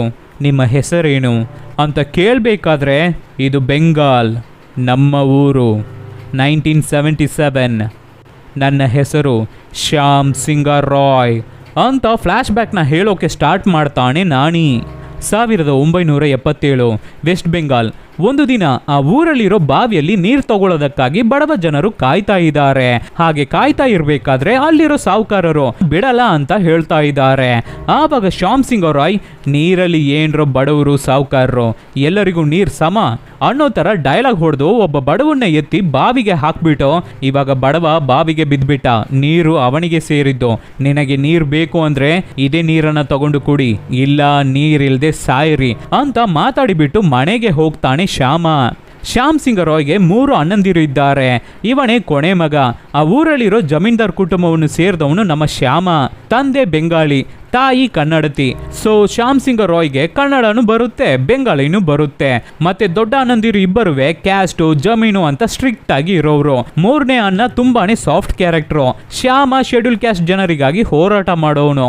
ಅದೇನ್ ಶೆಡ್ಯೂಲ್ ಕ್ಯಾಸ್ಟು ಅಂತ ಹೇಳ್ತಾರ ಗೊತ್ತಿಲ್ಲ. ನಂಬರ್ 1 ಅಲ್ಲಿ ಇರೋನು ಅವನ ಕೆಳಗಡೆ ಇರೋ 9 ಜನರನ್ನು ಶೆಡ್ಯೂಲ್ ಕ್ಯಾಸ್ಟ್ ನವರಾಗೆ ನೋಡ್ತಾ ಇರೋದು. ನಂಬರ್ 2 ಅಲ್ಲಿ ಇರೋನು ಅವನ ಕೆಳಗಡೆ ಇರೋ 8 ಜನರನ್ನು ಶೆಡ್ಯೂಲ್ ಕ್ಯಾಸ್ಟ್ ಆಗಿ ನೋಡ್ತಾ ಇರೋದು. ಇದನ್ನೆಲ್ಲ ಯಾವಾಗ ಎಲ್ಲರೂ ಅರ್ಥ ಮಾಡ್ಕೋತಾರೋ ಅಂತ ಅವರ ಅಣ್ಣಂದಿರಿಗೆ ಅಡ್ವೈಸ್ ಮಾಡ್ತಾ ಇರ್ತಾನೆ ನಮ್ಮ ಶ್ಯಾಮ. ಆಮೇಲೆ ಶ್ಯಾಮ ಮನೆಗೆ ಬಂದ್ರೆ ಈ ಬಾವಿ ವಿಷಯ ಆಲ್ರೆಡಿ ದೊಡ್ಡ ನನಗೆ ಇನ್ಫಾರ್ಮೇಶನ್ ಬಂದ್ಬಿಟ್ಟಿದೆ. ಸೊ ತಮ್ಮನ್ಗೆ, ನೀನು ಈ ತರ ಎಲ್ಲ ಮಾಡಬಾರ್ದು, ನೀನು ಯಾಕೆ ಬಡವ ಜನರಿಗೆ ಸಪೋರ್ಟ್ ಮಾಡ್ತಾ ಇದೀಯಾ ಅಂತ ಹೊಡಿತಾರೆ. ಅದಕ್ಕೆ ಶ್ಯಾಮ, ಮನುಷ್ಯರಲ್ಲಿ ಏನನ್ನ ಬಡವ ಸಾವುಕಾರ, ಆಕ್ಚುಲಿ ಕ್ಯಾಸ್ಟ್ ಅಂತ ಮಾತಾಡ್ತಾರೆ, ನಾನೇ ಈ ತರ ಮಾತಾಡ್ತಾ ಇದ್ದೀನಿ, ಎಲ್ಲರೂ ಈಕ್ವಲ್ ಅಂತ ಡೈಲಾಗ್ ಹೊಡೆದ್ಬಿಟ್ಟು ಕೋಪ ಮಾಡ್ಕೊಂಡು ಮನೆ ಬಿಟ್ಟು ಹೋಗ್ತಾನೆ ಶ್ಯಾಮ. 3ನೇ ಅನ್ನ ಸಮಾಧಾನ ಮಾಡೋಕೆ ಟ್ರೈ ಮಾಡ್ತಾನೆ. ಆದ್ರೆ ಶ್ಯಾಮ ಆಗೋದೇ ಇಲ್ಲ ಅಂತ ಮನೆ ಬಿಟ್ಟು ಹೊರಟೋಗ್ತಾನೆ. ಶ್ಯಾಮನ್ಗೆ ಕೋಲ್ಕತ್ತಾಗೆ ಹೋಗ್ಬೇಕು ಅಂತ ಆಸೆ. ನದಿನ ಕ್ರಾಸ್ ಮಾಡಿ ಹೋಗ್ಬೇಕು. ಸೊ ಬೋಟ್ ಓಡ್ಸೋನ್ನ ಹುಡುಕಿದ್ರೆ ಅವನು ಅಲ್ಲಿ ಇಲ್ವೇ ಇಲ್ಲ. ಎಲ್ಲಿ ಅಂತ ವಿಚಾರಿಸಬೇಕಾದ್ರೆ ದೇವಸ್ಥಾನಕ್ಕೆ ಹೋಗಿದ್ದಾನೆ ಅಂತ ಗೊತ್ತಾಗುತ್ತೆ. ವೆಸ್ಟ್ ಬೆಂಗಾಲ್ ಅಲ್ಲಿ ನವರಾತ್ರಿ ಅಂದ್ರೆ ತುಂಬಾನೇ ಸ್ಪೆಷಲ್, ತುಂಬಾ ಗ್ರ್ಯಾಂಡ್ ಆಗಿ ಸೆಲೆಬ್ರೇಟ್ ಮಾಡ್ತಾರೆ. ಸೊ ಅದನ್ನ ನೋಡೋಕೆ ಹೋಗಿದ್ದಾನೆ ಬೋಟ್ ಓಡಿಸೋಣ ಅಂತ ಗೊತ್ತಾಗುತ್ತೆ. ಸೊ ಶ್ಯಾಮನು ಅವನನ್ನ ಹುಡಿಕೊಂಡು ಟೆಂಪಲ್ಗೆ ಹೋಗ್ತಾನೆ. ಹೋದ್ರೆ ಅಲ್ಲಿ ಒಂದು group of beautiful girls dance ಮಾಡ್ತಾ ಇದ್ದಾರೆ. ಅದನ್ನ ಶ್ಯಾಮ ನೋಡ್ಬೇಕಾದ್ರೆ ಆ ಗ್ರೂಪ್ ಅಲ್ಲಿ ಇರೋ ಒಂದು ಹುಡುಗಿ ಸೂಪರ್ ಆಗಿ ಡ್ಯಾನ್ಸ್ ಮಾಡ್ತಾ ಇದ್ದಾಳೆ. ಅವಳನ್ನ ನೋಡಿದ ತಕ್ಷಣ ಶ್ಯಾಮ ಪಾಗಲಾಗ್ಬಿಟ್ಟ. ಆಮೇಲೆ ಡ್ಯಾನ್ಸ್ ಮುಗಿದು ಎಲ್ಲ ಹುಡುಗಿರು ದೇವಸ್ಥಾನ ಒಳಗಡೆನೆ ಸ್ಟೇ ಆಗ್ತಾರೆ. ಆವಾಗ ಶ್ಯಾಮ, ಯಾರು ಈ ಹುಡುಗಿರು ಅಂತ ವಿಚಾರಿಸಬೇಕಾದ್ರೇನೆ ಗೊತ್ತಾಗುತ್ತೆ ಇವರೆಲ್ಲ ದೇವದಾಸಿಗಳು ಅಂತ. ಅಂದ್ರೆ ದೇವರಿಗೆ ಪೂಜೆ ಪುನಸ್ಕಾರ ಮಾಡಿ, ದೇವರ ಬಗ್ಗೆ ಕತೆ ಹೇಳಿ, ಸಾಂಗ್ ಹೇಳಿ, ಜನರಿಗೆ ದೇವರ ಮೇಲೆ ನಂಬಿಕೆ ಬರ್ಸಿ ಮತ್ತೆ ಆಸಕ್ತಿ ಬರ್ಸೋ ಕೆಲಸ ಮಾಡೋರು.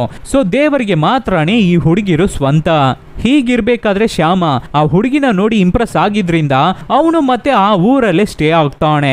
ಡೈಲಿ ಟೆಂಪಲ್ಗೆ ಹೋಗಿ ಹೇಗೋ ಯಾರಿಗೂ ಗೊತ್ತಿಲ್ಲದೆ ಆ ಹುಡುಗಿ ಜೊತೆ ಮಾತಾಡಿ ಪಿಕಪೇ ಮಾಡ್ಬಿಡ್ತಾನೆ. ಸೊ ಡೈಲಿ ರಾತ್ರಿ ಇಬ್ಬರು ಯಾರಿಗೂ ಗೊತ್ತಿಲ್ಲದೆ ಮೀಟ್ ಮಾಡ್ಕೋತಾರೆ. ಈ ದೇವದಾಸಿ ಹುಡುಗಿರು ಚಿಕ್ಕದನಿಂದ ದೇವಸ್ಥಾನಗಳನ್ನ ಬಿಟ್ರೆ, ದೇವರನ್ನ ಬಿಟ್ರೆ ಬೇರೆ ಏನು ಗೊತ್ತಿಲ್ಲ ಅವ್ರಗಳಿಗೆ. ಹೊರಗಡೆ ಪ್ರಪಂಚವನ್ನೇ ನೋಡಿರಲ್ಲ. ಸೊ ಶ್ಯಾಮ ಡೈಲಿ ರಾತ್ರಿ ಆ ಹುಡುಗಿನ ಹೊರಗಡೆ ಕರ್ಕೊಂಡು ಹೋಗಿ ಪ್ಲೇಸ್ ನ ತೋರಿಸ್ಕೊಟ್ಟು ಪ್ರಪಂಚ ಬಗ್ಗೆ ಎಕ್ಸ್ಪ್ಲೈನ್ ಮಾಡ್ತಾ ಇರ್ತಾನೆ. ಹಾಗೆ ಆ ಹುಡುಗಿಗೆ ರೋಸಿ ಅಂತ ಒಂದು ಹೆಸರನ್ನು ಇಡ್ತಾನೆ. ಯಾಕೆ ಅಂದ್ರೆ ಆ ದೇವದಾಸಿ ಹುಡುಗಿಗೆ ಅವಳ ನಿಜ ಹೆಸರು ಏನು ಅಂತ ಕೂಡ ಅವಳಿಗೆ ಗೊತ್ತಿರಲ್ಲ. ಅನಾಥ ಹುಡುಗಿ ಪಾಪ. ಸೊ ಆ ಹೆಸರು ಅವಳಿಗೂ ತುಂಬಾನೇ ಇಷ್ಟ ಆಗುತ್ತೆ. ಶ್ಯಾಮನ್ ಮೇಲೆ ಪ್ರೀತಿ ಆಗ್ಬಿಟ್ಟಿದೆ. ಹೀಗೆ ಇರಬೇಕಾದ್ರೆ ದೇವದಾಸಿಗಳು ಇರೋ ಜಾಗಕ್ಕೆ ಒಬ್ಬ ಪಂಡಿತು ಬಂದು ಆ ಹುಡುಗಿರಲ್ಲಿ ಯಾರನ್ನಾದ್ರೂ ಸೆಲೆಕ್ಟ್ ಮಾಡಿ ಕರ್ಕೊಂಡು ಹೋಗ್ತಾ ಇರ್ತಾನೆ. ಏನಕ್ಕೆ ಅಂತ ನಾನು ಹೇಳೋದು ಬೇಕಾಗಿಲ್ಲ ಅನ್ಸುತ್ತೆ, ನಿಮಗೆ ಅರ್ಥ ಆಗಿರ್ಬೋದು. ಓಕೆ, ಒಂದು ದಿನ ಶ್ಯಾಮ ನನ್ ಜೊತೆ ಬಂದ್ಬಿಡು, ನಾನು ನಿನ್ನ ಚೆನ್ನಾಗಿ ನೋಡ್ಕೋತೀನಿ, ಇಲ್ಲಿಂದ ದೂರ ಹೋಗ್ಬಿಡೋಣ, ಕೋಲ್ಕತ್ತಾ ಹೋಗ್ಬಿಡೋಣ ಅಂತ ರೋಸಿಗೆ ಕರಿಬೇಕಾದ್ರೆ ರೋಸಿನು ಸರಿ ಅಂತ ಒಪ್ಕೋತಾಳೆ. ಸೊ ಶ್ಯಾಮ ಅವತ್ತು ರಾತ್ರಿ ದೇವಸ್ಥಾನ ಹಿಂದೆ ರೋಸಿಗಾಗಿ ವೆಯ್ಟ್ ಮಾಡ್ತಾ ಇರ್ತಾನೆ. ಆದ್ರೆ ತುಂಬಾ ಹೊತ್ತು ಆದ್ರೂ ರೋಸಿ ಹೊರಗಡೆ ಬರ್ಲೇ ಇಲ್ಲ. ಅದಕ್ಕೆ ಶ್ಯಾಮ ಟೆನ್ಷನ್ ಆಗ್ಬಿಟ್ಟು ಒಳಗಡೆ ಹೋಗಿ ನೋಡಿದ್ರೆ ರೋಸಿ ಸಾಯೋ ಸ್ಟೇಜ್ ಅಲ್ಲಿ ಬಿದ್ದಿದ್ದಾಳೆ. ಯಾರೋ ಅವಳನ್ನ ಚೆನ್ನಾಗಿ ಹೊಡೆದಿದ್ದಾರೆ. ಅದಕ್ಕೆ ಶ್ಯಾಮ ಟೆನ್ಷನ್ ಆಗ್ಬಿಟ್ಟು ಏನಾಯ್ತು ಅಂತ ಕೇಳ್ಬೇಕಾದ್ರೆ ಆವಾಗ ಮಿಕ್ಕಿರೋ ಹುಡುಗಿರು ಏನ್ ನಡೀತು ಅಂತ ಹೇಳ್ತಾರೆ. ರೋಸಿ ಹೊರಡ್ಬೇಕಾದ್ರೆ ಆ ಪಂಡಿತ್ ಗುರುಜಿ ಬಂದಿದ್ದಾನೆ. ಸೊ ಹುಡುಗಿರು ಲೈನ್ ಅಲ್ಲಿ ನಿಂತಿದ್ದಾರೆ. ಆವಾಗ ಪಂಡಿತು ನಮ್ಮ ರೋಸಿನ ಸೆಲೆಕ್ಟ್ ಮಾಡಿದ್ದಾನೆ ಅಂತ ನಾವು ಅನ್ಕೊಂಡ್ರೆ ಅವಳ ಹಿಂದೆ ಇರೋ ಒಂದು 12-13 ವರ್ಷದ ಚಿಕ್ಕ ಮಗು ಆ ಹುಡುಗಿನ ಸೆಲೆಕ್ಟ್ ಮಾಡಿದ್ದಾನೆ ಆ ಗುರುಜಿ. ಅದಕ್ಕೆ ರೋಸಿ ಆ ಮಗು ಕೈನ ಹಿಡ್ಕೊಂಡು ನಾವು ದೇವದಾಸಿಗಳು, ನಾವು ದೇವರಿಗೆ ಮಾತ್ರ ಸ್ವಂತ, ನಿಮ್ಮಂತವರಿಗಿಲ್ಲ, ದಯವಿಟ್ಟು ಇನ್ ಮುಂದೆ ಈ ಕಡೆ ಬರಬೇಡಿ, ಇದೇ ಲಾಸ್ಟ್ ಅಂತ ಹೇಳ್ಬೇಕಾದ್ರೆ ಅದಕ್ಕೆ ಆ ಗುರುಜಿ ರೋಸಿಗೆ ಹೊಡೆದು ಕೆಟ್ಟದಾಗಿ ಬೈದು ದೇವ್ರೆ ನಾವೇ ಕಣೆ, ನಮಗಾಗೆ ಕಣೆ ನೀವು ಅನ್ನೋ ತರ ಮಾತಾಡಿ ರೋಸಿ ಮೇಲೆ ಉಚ್ಚೆ ಉಯ್ದು ಬಿಡ್ತಾವನೆ. ಪಾಪ ರೋಸಿ ಇದನ್ನ ಕೇಳ್ಕೊಂಡು ಸುಮ್ಮನೆ ಇರ್ತಾನ ನಮ್ಮ ಶ್ಯಾಮ. ನನಗೇನೆ ಮೈ ಉರಿತಾ ಇದೆ. ಶ್ಯಾಮನ್ ಡವ್ವ ಹುಡುಗಿ ಸುಮ್ಮನೆ ಬಿಟ್ಬಿಡ್ತಾನ. ಡೈರೆಕ್ಟ್ ದೇವಸ್ಥಾನ ಒಳಗಡೆ ನುಗ್ಗಿ ಎಲ್ಲರನ್ನು ಹೊಡೆದು ಗುರುಜಿನ ಹೊಡೆದು ಚೆಚ್ಚತಾನೆ ಶ್ಯಾಮ. ಕೊನೆಗೆ ಕಾಳಿ ದೇವ್ರ ಕೈಯಲ್ಲಿರೋ ಕತ್ತಿನ ತಗೊಂಡು ಗುರುಜಿಗೆ ಗುರುನ ಕಟ್ ಮಾಡ್ತಾನೆ. ಇದನ್ನ ನೋಡೋ ದೇವದಾಸಿಗಳು ಎಲ್ಲರೂ ಫುಲ್ ಖುಷಿ ಆಗ್ತಾರೆ. ಆಮೇಲೆ ಆ ಗುರುಜಿನ ತಗೊಂಡು ಹೋಗಿ ಬೆಂಕಿ ಒಳಗಡೆ ಹಾಕಿ ಅವನನ್ನ ಸಾಯಿಸ್ಬಿಟ್ಟು ರೋಸಿನ ಕರ್ಕೊಂಡು ಅಲ್ಲಿಂದ ಹೊರಟು ಕೋಲ್ಕತ್ತಾಗೆ ಹೋಗ್ಬಿಡ್ತಾನೆ ಶ್ಯಾಮ. ಅಲ್ಲಿ ಒಂದು ನ್ಯೂಸ್ ಪೇಪರ್ ಕಂಪನಿಯಲ್ಲಿ ಕೆಲಸಕ್ಕೆ ಸೇರ್ಕೋತಾನೆ. ಆ ಓನರ್ ತಿನ್ನೋಕೆ ಊಟ ಕೊಡ್ತೀನಿ, ಇರೋಕೆ ಮನೆ ಕೊಡ್ತೀನಿ, ಆದ್ರೆ ಸ್ಯಾಲರಿ ಕೊಡೋಕೆ ಆಗಲ್ಲ ಅನ್ಬೇಕಾದ್ರೆ ಶ್ಯಾಮ ಪರವಾಗಿಲ್ಲ ಅನ್ಬಿಟ್ಟು ರೋಸಿ ಜೊತೆ ಅಲ್ಲೇ ಸ್ಟೇ ಆಗ್ತಾನೆ. ಹಾಗೆ ಆ ಪ್ರೆಸ್ ಅಲ್ಲಿ ನಾವೆಲ್ಸ್, ಸ್ಟೋರಿ ಬುಕ್ಸ್ ಮತ್ತೆ ದೇವದಾಸಿಗಳ ಬಗ್ಗೆ, ಪುವರ್ ಪೀಪಲ್ಸ್ ಬಗ್ಗೆ, ಕ್ಯಾಸ್ಟ್ ಗಳ ಬಗ್ಗೆ ತುಂಬಾ ಕತೆಗಳನ್ನ ಬರೀತಾನೆ ಶ್ಯಾಮ. ಹೋರಾಟಗಾರ ಆಗ್ತಾನೆ. ಆದ್ರಿಂದ ಶ್ಯಾಮ್ ಸಿಂಗ್ ರಾಯ್ ಕೋಲ್ಕತ್ತಾದಲ್ಲಿ ತುಂಬಾನೇ ಫೇಮಸ್ ಆಗ್ತಾನೆ, ತುಂಬಾನೇ ರಿಚ್ ಕೂಡ ಆಗ್ತಾನೆ. ಸೊ ಶ್ಯಾಮ ಮತ್ತೆ ರೋಸಿ ಇಬ್ಬರು ಮದುವೆ ಆಗ್ತಾರೆ. ಲೈಫ್ ಚೆನ್ನಾಗೇ ಹೋಗ್ತಾ ಇದೆ. ಒಂದು ದಿನ ಡಾಕ್ಟರ್ನ ಹೋಗಿ ಕನ್ಸಲ್ಟ್ ಮಾಡ್ಬೇಕಾದ್ರೆ ರೋಸಿಗೆ ಮಗು ಆಗಲ್ಲ, ಮಗು ಹುಟ್ಟಲ್ಲ ಅಂತ ಗೊತ್ತಾಗುತ್ತೆ. ಯಾಕೆ ಅಂದ್ರೆ ಆ ಗುರುಜಿ ಹೊಡೆದಿದ್ರಲ್ಲಿ ರೋಸಿಗೆ ಹಾಗೆ ಆಗ್ಬಿಟ್ಟಿದೆ. ಅದಕ್ಕೆ ರೋಸಿ ತುಂಬಾನೇ ಬೇಜಾರಾಗಿ ಇರ್ತಾಳೆ. ಆವಾಗ ಶ್ಯಾಮ ನನಗೆ ನೀನು ಮಗು, ನಿನಗೆ ನಾನು ಮಗು ಅಂತ ಅವಳನ್ನ ಸಮಾಧಾನ ಮಾಡಿ ಪಕ್ಕದಲ್ಲಿರೋ ಖಾಲಿ ಗ್ರೌಂಡ್ ನ ತಗೊಂಡು ಇಂಡಿಯಾ ಪೂರ್ತಿ ಇರೋ ದೇವದಾಸಿಗಳನ್ನ ರಕ್ಷಣೆ ಮಾಡಿ ಸಹಾಯ ಮಾಡ್ಬೇಕು ಅನ್ಕೋತಾನೆ. ಅದೇ ತರ ಮಾಡ್ತಾನೆ ಶ್ಯಾಮ. ಇದನ್ನ ನೋಡಿ ರೋಸಿನು ಖುಷಿ ಆಗ್ತಾಳೆ. ಒಂದು ದಿನ ಸಡನ್ ಆಗಿ ಮೂರನೇ ಅನ್ನ ಶ್ಯಾಮನ್ ಮನೆಗೆ ಬಂದು ಚೆನ್ನಾಗಿದ್ಯೇನೋ ಶ್ಯಾಮ, ಒಂದೇ ಒಂದು ಸಲ ನಮ್ಮ ಊರಿಗೆ ಬಾರೋ, ದೊಡ್ಡ ಅಣ್ಣ ನಿನ್ನ ನೋಡ್ಬೇಕು ಅಂತ ತುಂಬಾ ಆಸೆ ಪಡ್ತಾ ಇದ್ದಾರೆ ಅನ್ಬೇಕಾದ್ರೆ ಶ್ಯಾಮನು ಹೊರಡೋಕೆ ರೆಡಿ ಆಗ್ತಾನೆ. ಆವಾಗ ರೋಸಿ ಬೇಡ ರೀ, ಇಷ್ಟು ದೊಡ್ಡ ಗಲಾಟೆ ಆದ್ಮೇಲೆ ಮತ್ತೆ ಆ ಊರಿಗೆ ಹೋಗೋದು ನನಗೆ ಯಾಕೋ ಸರಿ ಅನಿಸ್ತಿಲ್ಲ, ಹೋಗ್ಬೇಡಿ ಅನ್ಬೇಕಾದ್ರೆ ನಾನು ಖಂಡಿತ ಮತ್ತೆ ನಿನ್ನ ಹತ್ರ ಬರ್ತೀನಿ ಅಂತ ರೋಸಿಗೆ ಸತ್ಯ ಪ್ರಮಾಣ ಮಾಡ್ಕೊಟ್ಬಿಟ್ಟು ಅಣ್ಣನ ಜೊತೆ ಹೋಗ್ತಾನೆ ಶ್ಯಾಮ. ಊರಿಗೆ ಬಂದಾಯ್ತು. ಬಂದಿದ ತಕ್ಷಣ ಎರಡನೇ ಅಣ್ಣ ಮೂರನೇ ಅಣ್ಣನ ಹತ್ರ ಹೊರಗಡೆ ಕೆಲಸ ಇದೆ, ನೀನು ಹೋಗಿದ್ ಬಾ ಅಂತ ಅವನನ್ನ ಕಳಿಸ್ಬಿಡ್ತಾನೆ. ಸೊ ಮೂರನೇ ಅಣ್ಣ ಹೊರಗಡೆ ಹೋಗ್ಬಿಡ್ತಾನೆ. ಆಮೇಲೆ ಅದ್ಗೇರು ಇಬ್ಬರು ಶ್ಯಾಮನ್ಗೆ ಊಟ ಹಾಕ್ತಾರೆ. ಆವಾಗ ದೊಡ್ಡ ಅಣ್ಣ ಬಂದು ಹೆಂಗಸರನ್ನ ಒಳಗಡೆ ಕಳಿಸ್ಬಿಟ್ಟು ಶ್ಯಾಮ ದೊಡ್ಡದಾಗಿ ಬೆಳ್ಕೊಬಿಟ್ಟಿದ್ಯಾ ಕಣೋ, ನೋಡೋಕೆ ಹೆಮ್ಮೆ ಆಗ್ತಾ ಇದೆ, ಆದ್ರೆ ನಿನ್ನ ಜೊತೆ ಇರೋ ಆ ದಾಸಿನ ಬಿಟ್ಬಿಟ್ಟು ಬಾ ಒಳ್ಳೆ ಹುಡುಗಿನ ನೋಡ್ತೀವಿ, ಮದುವೆ ಮಾಡ್ಕೊಳ್ಳುವೆ ಅಂತ ಹೇಳ್ಬೇಕಾದ್ರೆ ಇಲ್ಲ ಅಣ್ಣ ನನಗೆ ಮದುವೆ ಆಯ್ತು, ರೋಸಿನೇ ನನ್ನ ಹೆಂಡತಿ ಅಂತ ಊಟ ಮಾಡದೆ ಶ್ಯಾಮ ಎದ್ದೇಳ್ಬೇಕಾದ್ರೆ ಶ್ಯಾಮನ್ಗೆ ತಲೆ ತಿರುಗ್ತಾ ಇದೆ. ಆವಾಗ ದೊಡ್ಡ ಅಣ್ಣ ಲೋ ನೀನು ಗುರುಜಿನ ಹೊಡೆದು ಕೊಂದ್ಬಿಟ್ಟು ಆ ದಾಸಿನ ಕರ್ಕೊಂಡು ಊರ್ ಬಿಟ್ಟು ಓಡಿ ಹೋಗ್ಬಿಟ್ಟೆ, ಆದ್ರೆ ಈ ಊರಲ್ಲಿ ಇರೋರು ನಮ್ಮನ್ನ ಹೇಗೆ ಟ್ರೀಟ್ ಮಾಡ್ತಾ ಇದ್ದಾರೆ ಗೊತ್ತಾ, ನಮ್ಮ ಮನೆ ಮಾನ ಮರ್ಯಾದೆ ಹೋಯ್ತು ಎಲ್ಲ ನಿನ್ನಿಂದ, ಅದಕ್ಕೆ ನಿನ್ನನ್ನ ಕೊಂದು ಮತ್ತೆ ಆ ಮರ್ಯಾದಿನ ಮನೆಗೆ ತರ್ತೀವಿ ಅಂತ ಶ್ಯಾಮನ್ಗೆ ವಿಷ ಕೊಟ್ಟು ಚಾಕುಯಿಂದ ಚುಚ್ಚಿ ಸಾಯಿಸ್ತಾ ಇದ್ದಾರೆ ಅಣ್ಣಂದಿರು. ಆವಾಗ ಕರೆಕ್ಟ್ ಆಗಿ ಮೂರನೇ ಅಣ್ಣನು ಮನೆ ಒಳಗಡೆ ಬರ್ತಾನೆ. ನೋಡ್ಬಿಟ್ಟು ಬೇಡ ಬೇಡ ಅಂತ ತಡಿತಾನೆ. ಆದ್ರೆ ದೊಡ್ಡ ಅಣ್ಣಂದಿರು ಇಬ್ಬರು ಶ್ಯಾಮನ್ ಕತೆನ ಮುಗಿಸ್ತಾರೆ. ಇವಾಗ ಪ್ರೆಸೆಂಟ್ ನಾನಿ ಹಿಪ್ನೋಟಿಸಮ್ ಇಂದ ಹೊರಗಡೆ ಬರ್ತಾನೆ. ನೆಕ್ಸ್ಟ್ ದಿನ ಕೋರ್ಟ್ ಅಲ್ಲಿ ಕೇಸು ನಡೆಯುತ್ತೆ. ಆವಾಗ ನಮ್ಮ ಪದ್ಮಾವತಿ ಲಾಯರ್ ಮರುಜನ್ಮ ಬಗ್ಗೆ ಎಕ್ಸ್ಪ್ಲೈನ್ ಮಾಡಿ ಎವಿಡೆನ್ಸ್ ನು ಸಬ್ಮಿಟ್ ಮಾಡ್ತಾಳೆ. ಆದ್ರೂ ಕೋರ್ಟ್ ಇದನ್ನ ನಂಬಲ್ಲ. ಆವಾಗ ಸಿಂಗರಾಯ್ ಕಂಪನಿಯ ಓನರ್ ತಾತ ಕೋರ್ಟಿಗೆ ಬರ್ತಾರೆ. ಯಾರು ಅಂತ ನೋಡಿದ್ರೆ ಮೂರನೇ ಅಣ್ಣ. ದೊಡ್ಡ ಅಣ್ಣಂದಿರು ಇಬ್ಬರು ಸತ್ತಾಯ್ತು. ಇವಾಗ ಅವರ ಮಕ್ಕಳೇ ಸಿಂಗರಾಯ್ ಕಂಪನಿನ ರನ್ ಮಾಡ್ತಾ ಇರೋದು. ಅಂದ್ರೆ ಶ್ಯಾಮ ಸತ್ತ ಮೇಲೆ ಅವನ ಕಂಪನಿಯನ್ನ ಅಣ್ಣಂದಿರು ಟೇಕ್ ಓವರ್ ಮಾಡಿರ್ತಾರೆ. ಸೊ ಕೋರ್ಟಿಗೆ ಬಂದ ಅಣ್ಣ ನಾಣಿನ ನೋಡಿ, ನನ್ನ ತಮ್ಮ ಶ್ಯಾಮ್ ಸಿಂಗರಾಯ್. ಹೌದು ಜಡ್ಜ್, ಇದು ನನ್ನ ತಮ್ಮ ಶ್ಯಾಮ್ ಸಿಂಗರಾಯೇ. ಈ ಕಂಪನಿನೇ ಅವನಿಗೆ ಸೇರಿದ್ದು. ಫ್ಲ್ಯಾಶ್ ಬ್ಯಾಕಲ್ಲಿ ಶ್ಯಾಮ ಸತ್ತ ಮೇಲೆ ನಾನೇ ಅವನ ಕಂಪನಿಯನ್ನ ಟೇಕ್ ಓವರ್ ಮಾಡ್ತಾ ಇದ್ದಿದ್ದು. ಇವಾಗ ನಾನೇ ಹೇಳ್ತಾ ಇದ್ದೀನಿ. ಸರಿ, ನಮ್ಮ ಕಂಪನಿ ಬುಕ್ಸ್ನ ಕಾಪಿ ಹೊಡೆದೇ ಈ ಹುಡುಗ ಮೂವಿ ಮಾಡ್ದ ಅಂದ್ರೆ ಶ್ಯಾಮ ಸಾಯೋಕ್ಕೂ ಮುಂಚೆ ಒಂದು ಚಿಕ್ಕ ಸ್ಟೋರಿನ ಬರೆದು ನನಗೆ ಕೊಟ್ಟ. ಆ ಸ್ಟೋರಿ ನನ್ನ ಶ್ಯಾಮನ್ನ ಬಿಟ್ರೆ ಬೇರೆ ಯಾರಿಗೂ ಗೊತ್ತಿಲ್ಲ. ಆ ಕಥೆನ ಹೇಗೆ ಈ ಹುಡುಗ ಶಾರ್ಟ್ ಫಿಲ್ಮ್ ಆಗಿ ಮಾಡೋಕೆ ಸಾಧ್ಯ ಅಂತ ಕೀರ್ತಿನ ಇಟ್ಟು ನಾಣಿ ಮಾಡಿದ ಆ ಶಾರ್ಟ್ ಫಿಲ್ಮ್ನು ಮತ್ತೆ ಶ್ಯಾಮ ಬರೆದಿದ್ದ ಆ ಚಿಕ್ಕ ಸ್ಟೋರಿಯನ್ನು ಕೋರ್ಟಿಗೆ ಸಬ್ಮಿಟ್ ಮಾಡ್ತಾರೆ ಮೂರನೇ ಅಣ್ಣ. ಸೊ ಕೋರ್ಟು ಅದನ್ನ ಚೆಕ್ ಮಾಡಿಬಿಟ್ಟು ನಾಣಿ ಮೇಲೆ ಯಾವುದು ತಪ್ಪೇ ಇಲ್ಲ ಅಂತ ರಿಲೀಸ್ ಮಾಡ್ತಾರೆ. ಇವಾಗ ಕೇಸ್ ಬಿಟ್ಟು ಹೊರಗಡೆ ಬಂದ ನಾಣಿ ಶ್ಯಾಮ್ ಸಿಂಗರಾಯ್ ಆಗೇ ಇದ್ದಾನೆ. ಸೊ ತಕ್ಷಣ ಕೋಲ್ಕತ್ತಾ ಹೋಗ್ಬೇಕು, ರೋಸಿನ ನೋಡ್ಬೇಕು ಅನ್ಕೊಂಡು ಹೋಗ್ತಾನೆ ಶ್ಯಾಮ.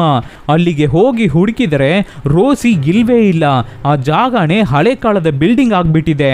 ಆಮೇಲೆ ಶ್ಯಾಮ ತುಂಬಾನೇ ಬೇಜಾರು ಮಾಡ್ಕೊಂಡು ಆಮೇಲೆ ಅವನ ಮೂರನೇ ಅಣ್ಣನ ಬಂದು ಮೀಟ್ ಮಾಡ್ತಾನೆ. ಹಾಗೆ ಇಬ್ಬರು ಮಾತಾಡ್ತಾ ಇರ್ಬೇಕಾದ್ರೆ, ಶ್ಯಾಮ, ರೋಸಿ ಇನ್ನ ಸತ್ತಿಲ್ಲ, ಜೀವಂತವಾಗೇ ಇದ್ದಾಳೆ. ನಿನ್ನ ಕೊಂದ ಮೇಲೆ ಎಲ್ಲಿ ಅಣ್ಣಂದಿರೋ ರೋಸಿಯನ್ನು ಏನಾದರೂ ಮಾಡಿಬಿಡ್ತಾರೋ ಅಂತಾನೆ ನಾನೇ ರೋಸಿನ ಬೇರೆ ಕಡೆ ಶಿಫ್ಟ್ ಮಾಡಿ ಸೇಫ್ ಆಗಿ ನೋಡ್ಕೋತಾ ಇದ್ದೀನಿ ಅಂತ ರೋಸಿನ ನೋಡೋಕೆ ಕರ್ಕೊಂಡು ಹೋಗ್ತಾನೆ ಮೂರನೇ ಅಣ್ಣ. ಒಂದು ನದಿ ಸೈಡಲ್ಲಿ ಒಂದು ಭರತನಾಟ್ಯಂ ಕ್ಲಾಸ್ ನಡೀತಾ ಇದೆ. ಅದ್ರ ಒಳಗಡೆ ಓಡಿ ಹೋಗಿ ರೋಸಿ ಇದ್ದಾಳ ಅಂತ ಹುಡುಕ್ತಾನೆ ಶ್ಯಾಮ. ಆವಾಗ ಅಲ್ಲಿರೋ ಸ್ಟೂಡೆಂಟ್ಸ್ ಹೊರಗಡೆ ನಿಂತಿದ್ದಾರೆ. ಅನ್ಬೇಕಾದ್ರೆ ಹೊರಗಡೆ ಬಂದು ನೋಡಿದ್ರೆ ರೋಸಿ ಸೂರ್ಯ ಮುಳುಗೋದನ್ನ ನೋಡ್ತಾ ಇದ್ದಾಳೆ. ಅವಳನ್ನ ನೋಡಿದ ತಕ್ಷಣ ಶ್ಯಾಮನ್ಗೆ ಏನ್ ಹೇಳೋದು ಅಂತಾನೆ ಗೊತ್ತಾಗ್ತಾ ಇಲ್ಲ. ಕಣ್ಣಲ್ಲಿ ನೀರು ಕಚ್ಕೊಂಡಿದ್ದಾನೆ. ಇವಾಗ 75 ವರ್ಷದ ಮುದುಕಿಯಾಗಿರೋ ರೋಸಿನು ಶ್ಯಾಮನ್ನ ನೋಡಿ ಒಂಥರ ಆಗ್ತಾಳೆ. ಇಬ್ಬರು ಎಮೋಷನಲ್ ಆಗಿ ಹತ್ರ ಹೋಗ್ತಾರೆ. ಹಾಗೆ ರೋಸಿ ಸತ್ತು ಶ್ಯಾಮನ್ ಮಡಿಲಲ್ಲಿ ಬೀಳ್ತಾಳೆ. ಶ್ಯಾಮ ರೋಸಿಗೆ ಪ್ರಾಮಿಸ್ ಮಾಡಿ ಕೊಟ್ಟ ಹಾಗೆ ರೋಸಿ ಹತ್ರ ಬಂದ್ಬಿಟ್ಟ. ಮತ್ತೆ ಯಾವತ್ತಿದ್ರೂ ಶ್ಯಾಮ ಬಂದೇ ಬರ್ತಾನೆ ಅಂತ ಜೀವನ ಕೈಯಲ್ಲಿ ಹಿಡ್ಕೊಂಡು ಕಾಯ್ತಾ ಇದ್ದ ರೋಸಿ ಅವನನ್ನ ನೋಡಿದ ಮೇಲೆ ಸತ್ತೋದ್ಲು. ಇಲ್ಲಿಗೆ ಈ ಮೂವಿ ಮುಗಿಯುತ್ತೆ. ಒಂಥರ ಮೂವಿ ಚೆನ್ನಾಗಿತ್ತಲ್ವಾ? ಲವ್ ಅಲ್ಲಿ ಏನ್ ಗುರು, ಒಳ್ಳೆ ಲವ್ ಕೆಟ್ಟ ಲವ್. ನಾವು ಹುಡುಗರು ಒಂದು ಹುಡುಗಿನ ಇಷ್ಟಪಡೋಕೆ ಸ್ಟಾರ್ಟ್ ಮಾಡಿಬಿಟ್ರೆ ಆ ಹುಡುಗಿ ಯಾರೇ ಆಗಿರಲಿ, ಏನೇ ಆಗಿರಲಿ, ದೊಡ್ಡವಳಾಗಿರ್ಲಿ, ಚಿಕ್ಕವಳಾಗಿರ್ಲಿ, ಕೊನೆವರೆಗೂ ನಮ್ಮ ಮನಸ್ಸಲ್ಲಿ ಆ ಲವ್, ಆ ಪ್ರೀತಿ ಕಡಿಮೆನೇ ಆಗಲ್ಲ. ಮೇ ಬಿ ಸಣ್ಣ ಪುಟ್ಟ ತಪ್ಪುಗಳನ್ನು ನಾವು ಮಾಡ್ಬೋದು, ಏನೋ ಇಲ್ಲ ಹೀಗೆ ಪುನರ್ಜನ್ಮ ಆದ್ರೂ ತಗೊಂಡು ಆ ಹುಡುಗಿ ಹತ್ರ ಬರ್ತೀವಿ. ಇಲ್ಲ ಆ ಹುಡುಗಿ ಎಲ್ಲೇ ಇದ್ರೂ ಸರಿ, ಚೆನ್ನಾಗಿದ್ದಾಳ, ಸೇಫ್ ಆಗಿದ್ದಾಳ, ಅವಳಿಗೇನು ತೊಂದರೆ ಇಲ್ಲ ತಾನೆ ಅಂತ ಯೋಚನೆ ಮಾಡ್ತಾನೆ ಇರ್ತೀವಿ. ಗರ್ಲ್ಸು ಹಾಗೆ ವೆಯ್ಟ್ ಮಾಡ್ತಾ ಇರ್ತಾರೆ ಅನ್ಸುತ್ತೆ ನಿಜವಾಗ್ಲೂ ಪ್ರೀತಿ ಮಾಡೋರು. ಸೊ ಈ ಥರ ಡಿಫ್ರೆಂಟ್ ಆದ ಮೂವಿಗಳನ್ನು ನಾವು ನಿಮಗೆ ಕೊಡ್ತಾನೆ ಇರ್ತೀವಿ. ಅದಕ್ಕೆ ನೀವು ಮಾಡಬೇಕಾಗಿರೋದು ನಿಮ್ಮ ಸಪೋರ್ಟ್ ಮಾತ್ರ. ಏನೂ ಇಲ್ಲ, ನಿಮ್ಮ ಫ್ರೆಂಡ್ಸ್ಗೆ, ರಿಲೇಟಿವ್ಸ್ಗೆ ಹೇಯ್ ಈ ಥರ ಒಂದು ಚಾನಲ್ ಇದೆ, ಚೆನ್ನಾಗಿದೆ ನೋಡು ಅಂತ ಹೇಳಿದ್ರೇನೆ ಸಾಕು. Soon catch you peoples with an another nice movie. Take care.